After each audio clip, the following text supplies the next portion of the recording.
life in ways you might not expect. Right, today I'm in the kitchen and I'm making some purple sauerkraut. I just chopped up about half a kilo of red cabbage, and I've added some organic onions, also chopped up, along with some coriander, chilli, and grated in some beetroot. Now I'm adding in a couple of teaspoons of salt, there we go, to kill any unhealthy bacteria in the cabbage, and I'm giving it a good old massage. And then I'm going to start squishing it with the end of a rolling pin.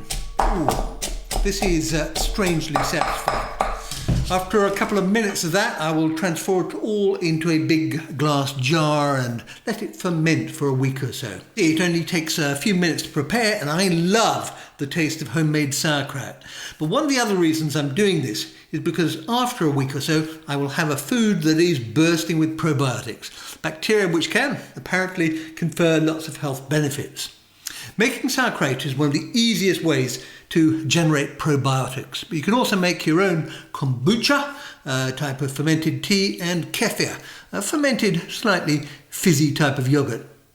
Fermenting has long been an excellent way to preserve food, but these days fermented foods have become super trendy because of claims that consuming probiotics helps promote weight loss, reduces gut inflammation, and perhaps more surprisingly can also impact your mental health. So for this episode of Just One Thing, we are going to explore the science behind probiotics. What are the benefits and what's the best way to get them? I'm Clare and I'm 41 and I'm a speech and language therapist. I'd always like to improve my health. I'm going to be trying to make my own kefir. I don't really know what that involves yet. I've always liked yogurty, milky drinks, but I've never really looked into what kefir is very much. So totally up for giving it a go and seeing if it has any general impact on health, or if I like it, if it's something I want to make regularly. We're asking Clare to try consuming kefir once a day. Kefir is a tangy yogurt-like drink, a form of fermented milk, and it's absolutely teeming with lots of lovely bacteria. You might have seen it in the supermarket, or like Clare, you might be thinking about trying to make it yourself.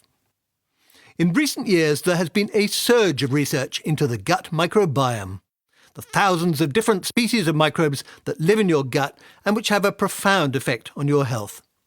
The gut microbiome is made up of around 100 trillion microbes, a mixture of bacteria, viruses and fungi.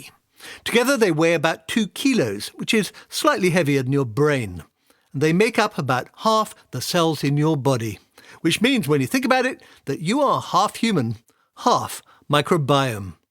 Indeed, a scientist recently estimated that because faeces is largely made up of dead bacteria, every time you empty your bowels, you become briefly slightly more human than microbe. You can think of your gut microbiome as a complex rainforest. And just like a rainforest, there is a rich diversity of life down there, battling for survival. Some of those microbes seem to be good for our health, others not so much. We know that the microbiome can influence your immune system and alter the activity of things like your natural killer cells, a vital part of your body's defences. Some of them can turn the fibre in your diet into anti-inflammatory compounds, which is a good thing, because chronic inflammation leads to conditions like type 2 diabetes, heart disease and dementia. The microbiome can even influence your sleep. I've certainly found that since I've started consuming a lot more sauerkraut and kimchi, I am sleeping better. But perhaps the most surprising link is that between your gut and your brain. The ancient Greeks believed that mental disorders arose when the digestive tract produced too much black bile. Now we know it is actually the hidden world of the microbiome that may be shaping our behaviour. And there is even a new word to describe this: psychobiotics. It is the name given to microbes that can impact our mood. Research so far has mainly been done in animals. In one study, rats that had been previously hooked on nicotine showed less withdrawal symptoms when they were fed kefir. As for human studies, well, a recent one involving over 700 volunteers found those who ate the most fermented foods had the lowest levels of social anxiety. So what does this all really mean? I'm going to be chatting with an expert shortly, but for now, let's see how Clare is getting on with the kefir. I received my kefir grains in the post and I put them into milk in one of those large jars. And then after about 24 hours, I strained out the grains and drunk the liquid, which was my first sort of proper kefir drink. They do say in the instructions that it's supposed to get better over time and the first batch isn't supposed to taste that good, but it was okay, sort of tangy, bit odd tasting. But I've put it in the fridge overnight because I think that chilled in the morning with a bit of honey or maple syrup, I could work this into my routine. So Clare is making a good start. But let's take a deeper dive into the potential benefits of eating more fermented foods with Dr. Kirsten Berding Harold from University College Cork. Kirsten, how strong is the evidence that taking probiotics can have an impact on your mental health? We do get more and more evidence that, taking probiotics does benefit your mental health. A lot of this previously is coming from animal studies, and we do see some translation now into human studies. We specifically need to know which microbes or which probiotics are the ones that can benefit our mental health. So in your particular study, what did you do and what did you find? So actually, my study used a whole dietary approach. So instead of giving capsules that have probiotics, we called them the microbiota-friendly foods. So these included whole grains, some fermented foods, which would contain the bacteria, fruits and vegetables. So we told the participants to eat that particular diet for 4 weeks, and we measured kind of like how their bacteria changed over those 4 weeks and how their mood changed. And we do see that following the diet for 4 weeks, they felt a lot less stressed and they had an improved mood. So the preliminary results suggest that it does help your mood and mental health to eat a diet that is microbiota friendly. So as well as the whole grains, which presumably provide the fibre for the good bacteria, if you like, down in your gut, what were the fermented foods you asked them to consume? So it was mostly the kefir. It included also sauerkraut. So those would be the main ones. Some other participants would eat kimchi, was another one. How much did they have to consume? It was 2 to 3 servings a day. So a serving would be like, for example, of the kefir would be like a cup, similar with the sauerkraut. So it'd be about 150, 200 milliliters per day, and that do it 2 or 3 times a day.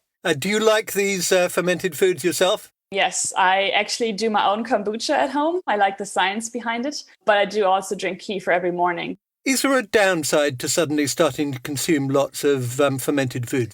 Well, if you haven't had any fermented foods or really have a low fiber diet in the beginning, you could have some gastrointestinal problems. So I would suggest to kind of ease into it and don't, eat a whole lot all at once. So you could have some gastrointestinal discomfort, but otherwise there have been no reported disadvantages to eating fermented foods. Indeed. I know that artichokes are also known as fartichokes because they have a reputation for clearing the room.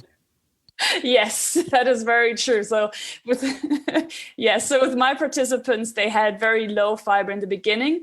So some were complaining about gastrointestinal discomfort or, a lot of gas in the beginning, but you do get used to it after a week or so, I would say. In terms of the mechanism, why do we think that consuming probiotics might have an effect on mood? Yeah, so there's different mechanisms that are being investigated. And that's one of the big areas now that, researchers are diving into. So one of the big ones would be the immune system. So we know that the microbiota influences the immune system. So we think, for example, some of that kefir or other fermented foods can be anti-inflammatory. So by improving your immune system, it could have effects on the brain. There's other mechanisms, for example, the vagus nerve that we know that bacteria and some metabolites can signal through. So it's really getting deciphered now how exactly the microbes can affect the brain.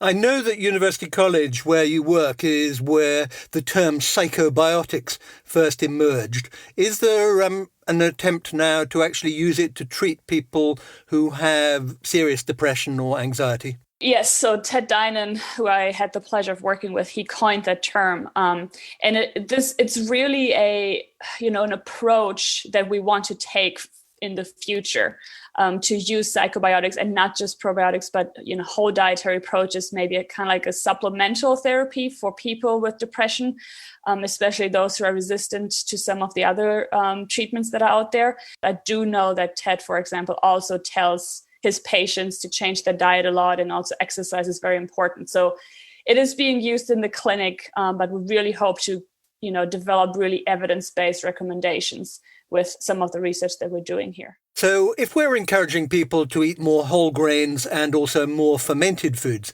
are there foods you should avoid if they have a toxic effect on the good bacteria? Yes, definitely. So those would be the unhealthy foods that we know. So a lot of the processed foods, the high fat foods, the fried foods, high sugar foods. So all actually the foods that taste good to a lot of people are actually the ones that are bad for your gut microbes. Brilliant. Thank you very much. So now let's check in for a final time with Clare. So I had some kefir for breakfast this morning, and it was lovely actually. When it was been chilled in the fridge overnight, it made quite a difference. And I can really see having it as part of my breakfast maybe a few times a week. Maybe not every day, but ever so often. It's a bit early to say if it's had an impact on my health, to be honest, but I did get this email the other day analysing my diet, something I must have filled in a few months ago. My diet in terms of gut health was right at the bottom of the scale, so I'm obviously not eating the right food. So I'm really hoping that this is actually a really positive change for my diet, which will make quite a difference to my health in the long term, fingers crossed.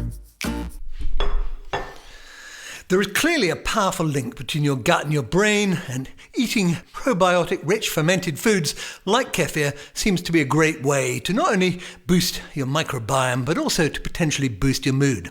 And once you have acquired a taste for fermented foods, I suspect they will become a regular part of your diet, like this sauerkraut, which I'm eating with my scrambled eggs at the moment. But do build up slowly, otherwise your guts really won't thank you.